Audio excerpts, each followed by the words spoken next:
Salut à tous, aujourd'hui on découvre ensemble Adobe XD, le logiciel de référence pour le design d'interface, idéal pour créer des maquettes d'applications web ou mobiles. Donc si tu veux apprendre à prototyper facilement, reste jusqu'à la fin. Pour la présentation générale d'Adobe, il faut dire que Adobe XD est un outil de conception et de prototypage. Il permet de créer des interfaces interactives sans avoir besoin de coder. Compatible avec Windows et macOS, il est léger et rapide. Donc là, nous avons l'interface de Adobe XD. Je vais vous mettre en description le lien qui va vous permettre de, ou même mettre le fichier RAR, voilà, pour installer facilement Adobe chez vous. Donc,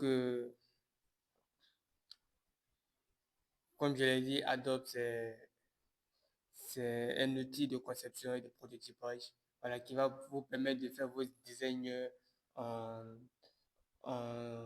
vos designs mobile, voilà, d'applications mobiles. Donc ici, nous avons plusieurs formats que Adobe propose. Nous avons le format iPhone, voilà. On a différents types d'iPhone, l'iPhone 14, l'iPhone X, l'iPhone 14 Pro, le Google Pixel, l'iPad. Et là, nous avons un format web. J'ai cliqué, mais je ressors rapidement, je ressors rapidement, voilà. Et là, nous avons un format web, un format story Instagram. Et ici, vous avez la possibilité de personnaliser vous-même votre format.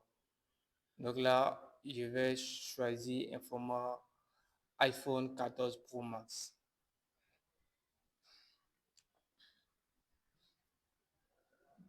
Donc lorsqu'on choisit le format, vous verrez juste en haut là, voilà, le nom du format qui a été sélectionné. Ici, de mon côté, c'est l'iPhone 14 Pro Max.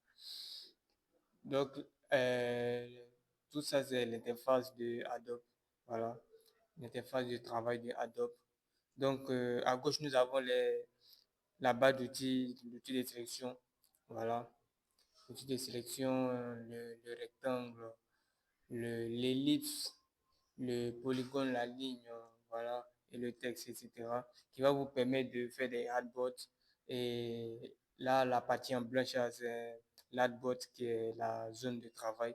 Voilà, c'est sur ça que nous allons faire nos designs. Nos designs.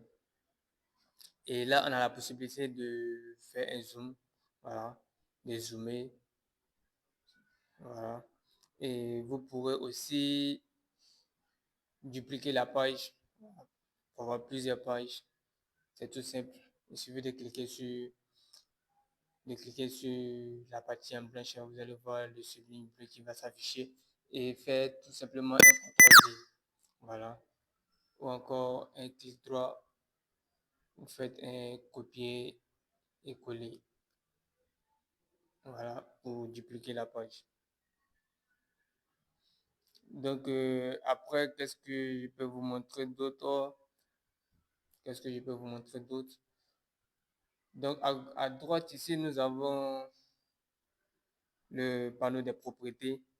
Voilà, le panneau des propriétés qui va nous permettre de modifier la taille, les couleurs, les coins arrondis, les ombres des différents outils qu'on a à gauche. Par exemple, si je trace un rectangle et je mets par exemple, je fais par exemple ça, voilà. Au niveau je vais cliquer sur la sélection. Au niveau du rectangle, on a la possibilité de jouer sur, par exemple, le fond, la couleur du fond, voilà, sur la couleur du bordure, des bordures et arrondi, voilà, mettre des espacements, des pointillés, comme on veut. Il y a l'effet aussi, l'effet l'homme interne, l'homme porté, voilà, flouter l'arrière. Ça dépend de ce qu'on veut. Par exemple, là, si je mets une couleur, bon, n'importe, voilà. Et nous avons ces outils, hein. Non,